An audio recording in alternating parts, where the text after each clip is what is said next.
Hi everyone, welcome to a new series of video that I'm going to start. As you can tell, I have a very special guest here with me who we'll be talking to. This series is going to be called Women's Wednesdays, where I'll be talking to women entrepreneurs in the beauty and lifestyle industry and get to know them better, get to know their product, the inspiration behind it, and I really hope that this helps you guys. And I have been thinking of doing this for a really long time. And I spoke to Nisha. I think she's actually one of our first guests. And I am really excited to share her story with you guys. So, without any further ado, let's just get into it. Thank you so much for joining me, Nisha. And please introduce yourself. Thank you so much. Debasree, firstly, I just wanted to say before I introduce myself that it is so amazing that you're doing this. And, as an influencer, when we think it's not only about creating content, but, interacting with women entrepreneurs and, supporting us. And it's amazing what you're doing. And I'm really, really excited and happy to be here. So I'm Nisha Karna. I am the founder of the brand Makeup Sanitaries. I'm also a makeup artist by profession. Mhm. So I started this journey because it was something which was not only the need of the hour, but and this was way before the pandemic. It was way before COVID-19 hit us. So I started doing my research, and there was nothing like that in the market. I'm going to be introducing both my products soon, so I just want to say a little bit about it before I do that. So I realized that there was nothing which was available to sanitize your products, sanitize your makeup, and as an artist, we I was always taught how to sanitize my product with 99% alcohol. But Mhm. how much can you do that? Eventually Oh, your very products are going dehydrating. to dry out. Yes, very dehydrating, isn't it? Yeah, so it absolutely. So I was like, you can't do that very often, Mhm. and your makeup is really expensive. Like, it's for us, it's like literally, our treasures which collect over the period of time, and not only for makeup artists, even for somebody who uses makeup on daily basis. It's the concept wasn't here why people need to sanitize their makeup. Yeah, you would clean your brushes, you would clean your tools, you would clean everything else, you would clean your face, but what about your makeup? And that's when I had gone to this show overseas, and I saw people using a makeup sanitizer, and when they would go to a makeup store, you would use sanitizer because so many people try it, and then you're putting the same thing on your face or you're swatching it, and it's just unhygienic. And when I came back to India, I did my research, and I was like, there's nothing here like that. And, why has anybody thought of this? Right. So, and this was last December 2019. So, way before COVID hit us. Yeah. And I started doing my research. I did a lot of, trial and errors to begin with. Like, I started, calling for like different kinds of alcohol to test it out with different products, but I didn't want it to be only chemical based. I wanted to have like hydrating ingredients in the sanitizer, and I was doing this only for myself. There Okay. was never yeah, it was not You weren't meant to doing sell or an anything. error to kind of like create a business. This was just like an idea that you had in your head, and then you just wanted to try out the products to see if it worked. Yeah, exactly. It was for my kid, it was for my personal use. So Right. I started calling for these small samples and tried different products. And then I just got deeper and deeper into it and started doing more research of, what ingredients are antibacterial, they're calming for your makeup, safe to use on your makeup. I got in touch with a lot of dermats and, chemists, which, helped me, make the sanitizer. Right. And if you come to my house, you'll see like hundreds of bottles I because can there was already so many see trial and errors. background. Yeah, like look at your Yeah. background. It's So, like a lab back there. yeah. So there was a lot of trial and error which went into it, a lot How of long? hard work which went into it. And how long? And finally, so like I said, I started in December, and I think by March, I had a formula. So there was this show happening called India Makeup Show, which was happening in April. All right. And I was supposed to participate, with the and sell my products over there. That's when I thought that, okay, it's an amazing product. It's, people, I've gotten amazing feedback from the industry. Like, I sent it out to a lot of professionals, to a few dermats, and everyone like approved of it. And they were like, it's, safe to use it. So I was like, why not sell this? Because there's nothing like that in the market. Mm-hmm. And I was all ready to start sourcing in a small batch and make a small batch of my product. And then COVID hit us and everything went on. It was a standstill. Like nothing, I couldn't do anything. I couldn't source products. Everything was shut. So I was like, let me wait it out, and let me meanwhile keep making more samples, doing more research. And at the same time, I was also working on a second product, which was this soap. This was again an inspiration which I got from, when I visited the show abroad, and I saw that, there are these amazing soaps which are there to clean your brushes. And you get them here in India, but they are not Indian brands. Mm-hmm. And they are not necessarily organic. You get maybe a charcoal one, or, and they may be very nice, but nobody makes it in India. And I was like, why not try that too? And that's again when I started experimenting a lot, simultaneously when I was making the sanitizer, I started doing my research for, how to make this soap. And again, spoke to a lot of people in the industry who are professionally doing it, got ideas. I will take all the credit for the ingredients which went into it, because there was a lot of research which went into it, and again a lot of trial and error. Again, too many samples in the house, where Were there you are like making the close to soap by 3 of them. hand? Were you making the soap by hand and trying all of the ingredients to see what worked and what set and what didn't? Of course, I still do. I still make them by myself. It's all hand poured and it's all made by me. Because we are a homegrown brand, it's very small right now, and I want to, stick with the aesthetic of it being homegrown. Of course, there are plans to grow Commend. and make a team and to do it, but the quality which I am aiming for, and the kind of ingredients which I'm using, it's something which only right now I can achieve it. Right. Of course, when the demand is high, I'm definitely going to expand it and grow the business. But and I didn't know, right, like what kind of response I'm gonna get Right. once I launch, and I wanted to send it out to beauty professionals and people who use a lot of makeup, because that's when I'll get a very good feedback. And the feedback was amazing. When initially I sent out the samples of both the soap and the sanitizers, the feedback was really really nice, and that gave me a good validation that okay, there are I can, grow this and I can make this better, because initially it was just an idea for me. I didn't really want, I didn't know that I'm going to sell it, or I didn't know that, it's going to be for the people. But all my makeup artist friends, really approved of it. And it just became something which I got into completely. And I was like, I need to make this grow. And I don't want anyone to be like, when somebody goes to the US or when somebody goes to Europe, they are going to get a product. Mhm. Uh, Things should be easily available in India for everyone. And I want to get those products, which, and there's a space, like this is a space where people, it's very untouched. People haven't really given this much attention. There's like a flood of makeup products, skincare products in the market, but there's nothing to keep them organized or keep them clean or keep sanitize it. So I think there's a big space which is very untouched, and I want to get into that. And I already have, like, a lot of other things in mind which I want to get and start making. I've already started working on it. So Yeah. yeah, this is just the beginning. Such an inspiring stories. I mean, I could myself see so many up and downs in there.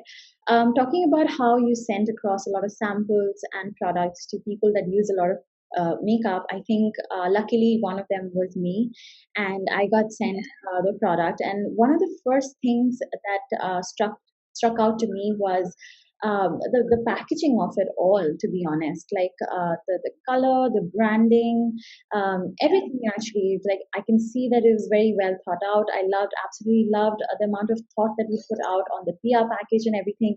So I wanted to understand a little bit more. You're welcome. I wanted to understand a little bit more on your thought process behind the branding and the colors and how did you do this simultaneously or did you outsource it with somebody? What was the story behind that?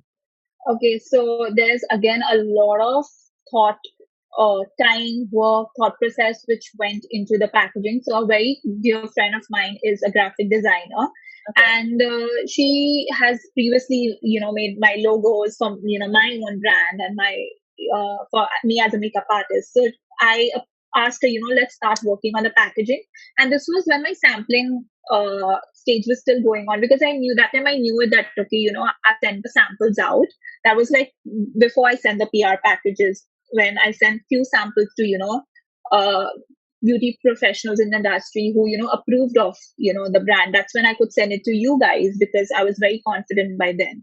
So during that phase, I started working on the logo and the color, and I was very clear that I want people to see and feel really calm, and it has to be very soothing. Mm-hmm. So because it is something to do with sanitizing and cleaning your product, so it has to look very soothing, it has to look very calm. I was very sure that I want to go for pastel colors, I want blue, I want a good green. So that's when the colors came into the picture, and we had these three colors in place that this is for sure I'm going to use this. Then the logo was again a lot of changes, Errors. and then we decided Yeah. something which is very crisp and clear, and we want the swirl which you see is actually, it's a symbol of clean, and it also symbolizes the swirl motion which you do on the on the soap. Makes sense. So So this is what you're talking about, right? This world right here. yes, Right. right. It's very tiny, but I wanted to incorporate that in the logo. So yeah, that's how the packaging and everything. All credit to my friend Rahat. She did an amazing job with it. We both actually start like till like 3 a.m. working on it, and it was a fun process actually. But I exactly got what I wanted, so I was very happy. Perfect. Last time, like before we got into the branding bit, you were sharing how the pandemic hit and everything was at a standstill. So that must have been Yeah. a really, really difficult moment for you. So what made you get out of there?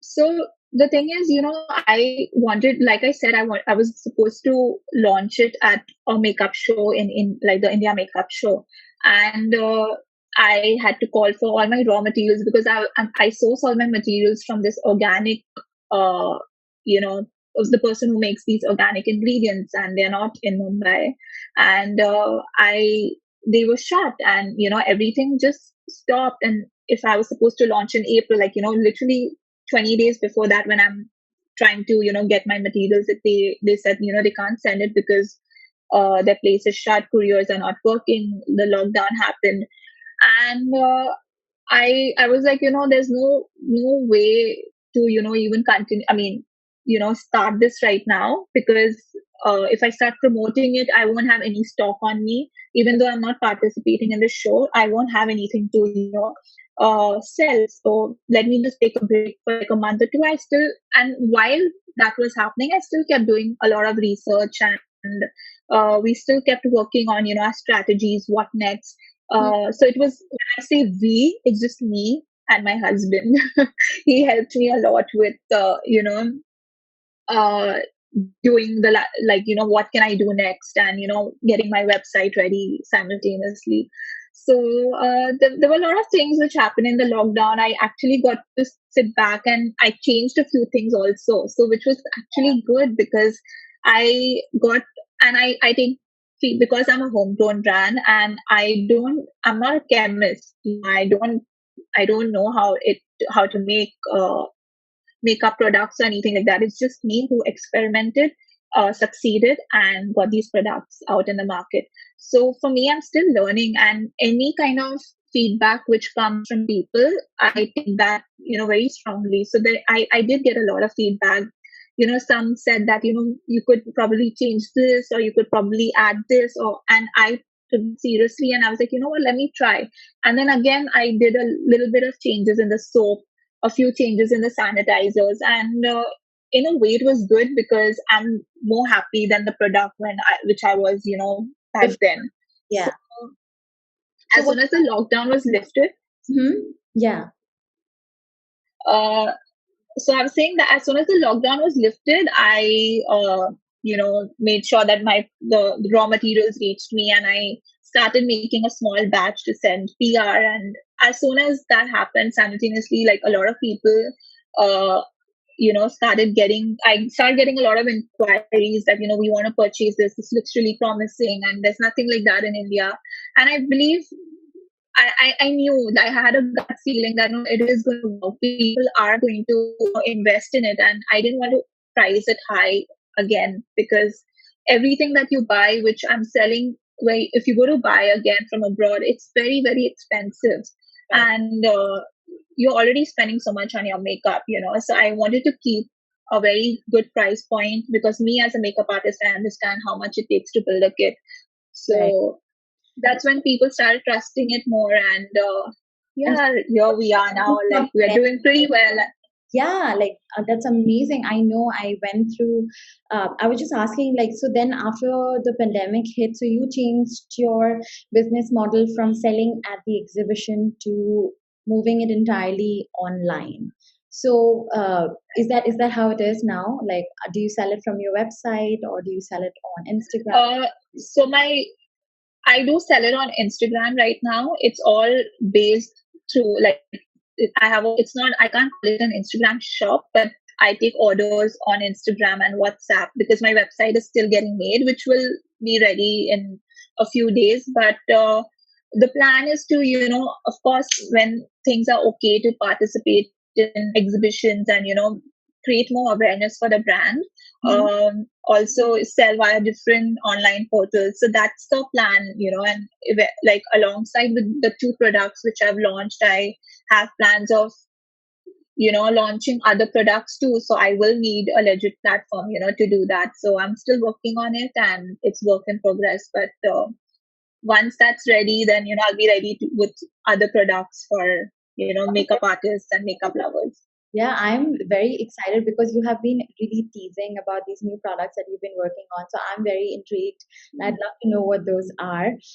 But more on the Instagram as a platform to kind of, broadcast your products and sell it. Were there any kind of failures or challenges, or what was it like? Because it is the new normal now, right? So, could you tell me a little Yeah. bit more about that? Like the entire setup, was it easy to kind of get your word across? Do you use Instagram marketing? I did. I mean, initially, it was me sending out PR to people, because if they trust my brand, and if they speak good about my brand, I know people, because, as influencers or as makeup artists, people look up to you guys and look up to artists and see that, okay, they are using it. That means it is a good brand. So Mhm. that was my first strategy, that I want to send it out to people who use makeup daily, who use makeup regularly, and um, you know, trying take some kind of feedback from them, and, ask them how they like it, and if they do, to share it with people, because that's when people will start trusting me, because right now they can't touch or feel my product or see how it is. It's all virtual. It's they're buying what they're One of the seeing on biggest Instagram. It's struggles. not like, That's one of the big. so from yeah, and I wanted to make sure that, I no matter how much I talk about it on my page, on my Instagram page, people need more validation from other people too. So that was my first strategy, to be very honest, that, I need to send it out as many samples I can to, people who I know Mhm. will do justice, and who will appreciate. And even if I get constructive criticism from, an influencer or a makeup artist, I'm going to take it very, very well You will grow. and work on it. Yeah, and I have the I have the time to grow right now. I'm at an initial stage where I can make the change and I can grow. So why not? And but right now we are at a place where we've got such great feedback that I'm obviously, very happy with it. And I just want to, grow Makeup Sanitaries as a brand. Like I'm more convinced that, Yeah, okay, there is a space which is missing and I need to take the next step yeah. and get things for makeup artists, which, they will always try and source from the US or from the UK or wherever, and, not take it from India. So I'm just trying to fill that space in my own small way. No, that's wonderful. But you know what? I would love to see your product. I mean, I have already tried it, but I'd love for you to show it in here for everyone to see because we've been talking about the Sure. product. Yeah. So, Yeah. So I'm going to show you the soap first. So this is how the soap looks. I don't know if it's it is. clear, but this is how. If you could Yeah. just put it in one So place, I have. it'll be clear. Yeah. So that's how the soap looks, Mm-hmm. and it comes in this jar. And I have three scents. There's cherry blossom. This one's cherry blossom. So Uh-huh. there's cherry blossom. There's berry margarita, and there's apple pie. And I also have a fragrance-free version, which a lot of makeup artists sometimes people are sensitive, and Yeah. if you don't like the scent, you can always use the fragrance-free version. But again, this one, it's not like it smells. It has a very strong smell. It has a pleasant smell, and it won't like linger on your brushes for too long.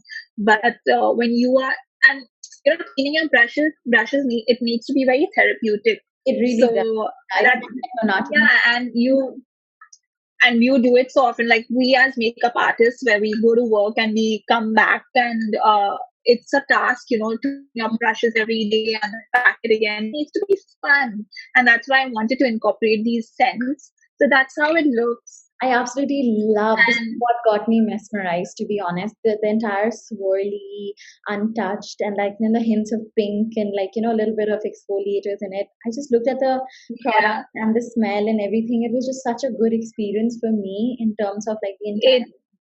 It really is. I love yeah. color swirls. It's beautiful. Thank you. So there was obviously, like I said, a lot of thought process went into this, and I can proudly say that we are the only ones who ever thought of using these exfoliants in a brush soap. There's no soap out there which have these jojoba beads in the soap. And the reason why I wanted to add this was because I've seen some soaps may come with the scrubbing mat. And I'm like, what if we won't have that and we have something else instead? And Right. I just thought, so my initial sample was without the beads, and that's when the lockdown made me put the beads. So like I'm Why telling you, like is so different? See, I yeah, was telling you, so the way that lockdown and us stopping everything and going in that fast, for me, the biggest change was that fast paced kind of took a nice little, when you slow down and you go over a speed bump, that's what it was. This nice right, speed bump, and sometimes yeah, when you slow down, you get a time to kind of reiterate, to think, and like yeah, that's like I'm just so inspired and motivated right now uh, for like I don't know, it's so nice to kind of hear out young women and hear out about their dreams and what motivates them and how much effort and everything goes into this. I think people don't realize the amount of effort goes into like creating a product, especially the oh homegrown. yeah, So I feel like one of the biggest takeaway for me through this entire chat that we've had is uh, that hard work always pays off. And once you believe yeah, in something and once you're passionate about something, things will work out. And you're the only one. If you vision something, it is going to happen. So I think that those would be my key takeaways from this amazing chat that we've had. I would like for you to share a few final thoughts. I mean, you've been very candid and actually very generous with and very honest about everything. We've spoken about your failures, we've spoken about the biggest challenges that you faced. I would, since I'm going to put this up on my YouTube, and this, like, a lot of my viewers are young women themselves. What would be your final thoughts to them if they are somewhere, stuck somewhere where they're having doubts, they're doubting themselves. Maybe there's something that they want to do, but they don't have the courage to take that leap of faith. What would you say to them? Um, so I just want to say that I'm just going to talk about, myself, like how I have come here. I was in the fashion industry for the longest time, for 10 years, and that's when I got into makeup. All right. And I always, thought, and I knew it was my calling, but I was so absorbed by, fashion that it, I didn't take that step, to get into makeup. And I was like, it's now or never.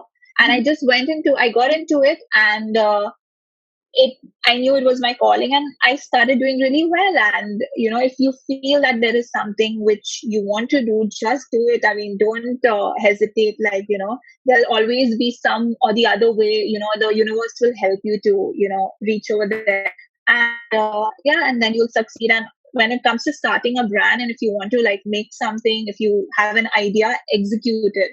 There are a lot of ideas we have here. We are going to do this or we're going to do that, in the future. But why wait for the future? Do it right now, and do it in a small way. Do it like what I'm doing. I started from my home. I'm still working from home. It is a homegrown brand at the end of the day. But I know that I will grow in the future. I am going to take it to the next step, but there has to be some start somewhere. Yeah. So yeah, just do it right now. If you want, if you have an idea, execute it. That is so inspiring. I mean, thank you so much for being here. I would love for you guys to go check out her brand, Makeup Sanitaries. I'm going to link everything down below in the description. I mean, we should all support homegrown brands like her. And like she said, these are very, very important tools, and now more so ever, given that, we're in a global pandemic and we need to be very, very well sanitized. So thank you so much for coming over today, and thank you so much for being so candid. I will also let you guys know of her Instagram. That's where you can go see her entire product. And I'm actually very, very excited to see what else she has coming up. And I'm pretty sure we're going to find out on her Instagram. That's where she's going to release it, I'm guessing. But is there anything else you'd like to add? No, just I mean, I think we've covered pretty much everything. Do you want me to talk about the sanitizers as well? Yeah, for sure. Yes. Yeah. So basically, this is a makeup and tool sanitizer mist which I've made. So, like I was saying, that how sanitizers which you use otherwise are 99% alcohol or 70% alcohol, which can dry your products. But because the reason why I made this is because it has calming ingredients. It has ingredients which will, tame your products. It won't, dry them. At the same time, it won't be irritating on your skin, because at the end of it, you are going to dip a brush on your makeup and then put it on your skin. So you don't want your skin to get irritated or something. So we have the 70% alcohol with rose water, aloe vera, other, essential oils. And when I'm saying oil, like, it's not an oily product. It's got like this lemon and bergamot oil, which kills oil on your products. So there's a lot of, again, research which has gone into it, and I've got an amazing feedback on this. I'm waiting for everyone to have one in their kit. You should try this because, so is this how you use it? You just like take a brush and then just spray it across, or do you need to like swivel it on a tissue afterwards? Or no, you can just spray it on your just show you. So you just spray your makeup brushes, your tools, even your eyelash curler, your lipsticks, your lip pencil, anything, because it's safe to use it. So even when you use it on your your makeup, what you do is you keep a 6-inch distance, and you just spray it all over. And then you see how quickly it dries. It has like a very quick drying formula. And you just let it sit for like 45 seconds to a minute, and then it's safe for you to use it. So once you do that, you're just making sure that all the bacteria which is on the surface, you're just killing that. And it's important to do it right now. It's so important, and not only for makeup artists. Even when you are, using makeup for yourself, your compacts or your lipsticks, there are What's so most many bacteria sitting on importantly, it. wet sponges. Anything that is wet, honestly, it is like a breeding ground for bacteria. You're touching it Oh into yeah, the products and you're touching it on your skin. So just imagine what a lush environment yeah, for microbes. So yeah, definitely sponges. What I started doing is always kind of like sanitize my sponge before and after I use it, so that there's no yeah, kind of yeah. And I also use the soap that you have. I like to like swirl it on the soap and then kind of yeah. clean it after and before every use, so that just to make sure that there is no sort of microbes growing in it. Which is why, Right. And it yeah. Sorry, you were saying.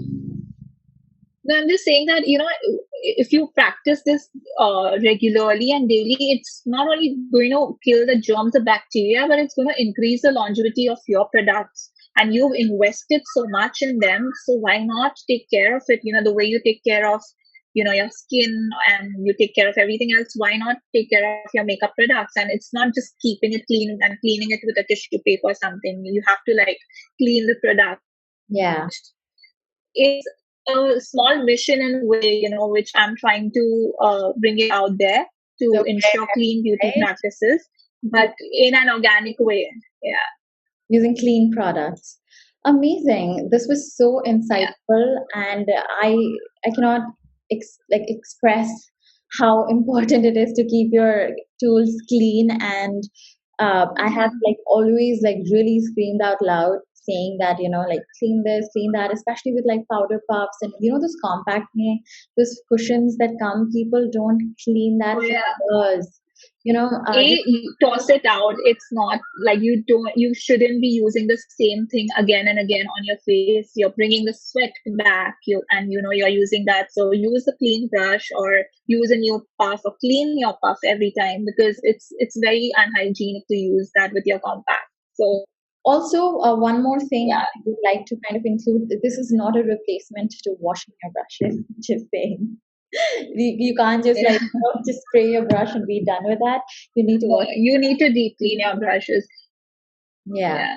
So Awesome. even with your brushes, you need alcohol to, once in a while to kind of remove the bacteria. But you cannot again use alcohol on your brushes every time, because the bristles are going to dry out, and that's when sorry. I just fell. So that's when this came into the picture, and this is not only going to clean your brushes, but also condition it and increase the longevity of your brushes as well.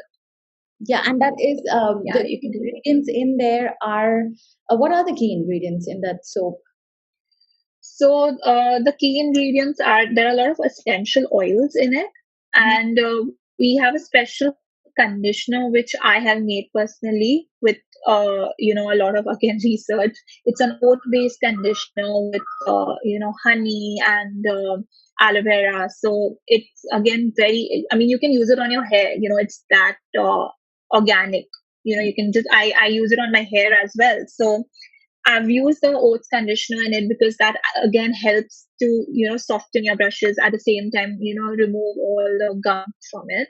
Mhm. And yeah, it's the base is of goat's milk, which gives you that rich lather. At the same time, it has antibacterial properties. Right. That's So what my yeah. my bathroom smells like right now, the goat's milk. Because I have kept it there and I use it very regularly, so that my bathroom literally smells like your soap, because it's got that really pleasant smell that like spreads across my bathroom, and it's always open for me because I'm like quickly going. Which I don't remember which variant are I you using right now? I forgot which one I sent you. even I don't The remember. blue one or Sorry, yeah, okay. What color is it? I'll be able to tell you. Okay. It's color. fine. It's fine. I could quickly run and get it if you'd like. Give me a second. I've got margarita berry. Oh, okay, the blue one. Yeah, Yeah, yeah, that's one of my favorites too. it's already like depth. Like you can see like a Are you yeah. I use it. enjoying using it? Like, do you? Yes, I do enjoy using it. I am kind of used to a lot more lather. You know what I mean with like soaps. With this, it Okay. does not really lather up as much. But once you cleanse and you like kind of wring out the sponge, all of the makeup does break down. So for me, Yeah. mentally you have this thing. The more soap lathers up, the more you're getting it clean. So and so that Yeah. But that's yeah, again with organic, you cannot achieve not that kind of sulfate. lather which you get with chemical based soaps. And Yes. I didn't there was no chance I was going to add that to the soap. I wanted to keep it very, very organic. And it does clean the sponge really well and keeps the bristles and my sponge really soft. It Yeah, really that's does. great. Good to hear. Awesome. Thank you so much for doing this. I Thank you, Debasree. yeah, I can't thank you enough. This was amazing, and I'm really, really happy to be here. And I'm so happy you're doing this for women out there. I know. I'm, you know what, more than this, I am excited to put this out into the universe, into my YouTube universe, and just for people to get to know you, get to know your story. And I think this is going to be great. So yeah, I think I'm Yeah. going to conclude it here. I don't want to bore you guys because I could go on and on and on. I love talking to women who, like, who are self-made, who are so empowered and taking their own step for their career. I think it just makes me so proud. And I really hope that with this series, I'm able to inspire you guys, I'm able to motivate you guys, and bring you people that you probably did not have access to. But, this video or this series could be your virtual insight into the world of women entrepreneurs. That's just like my goal with this series. So thank you so much if you made it so far and if you've heard us blabber for more than 30 minutes. So congratulations, you made it. This is the end. Before we go, though, please make sure that you subscribe to my channel so that you're notified whenever there is a new video up. The videos will be up every Wednesday. So I'm hoping Wednesday morning or afternoon. I don't know. This is my first video, so we'll figure it out along the way. And yeah, that's it. Thank you so much. And I'll see you guys soon. Bye.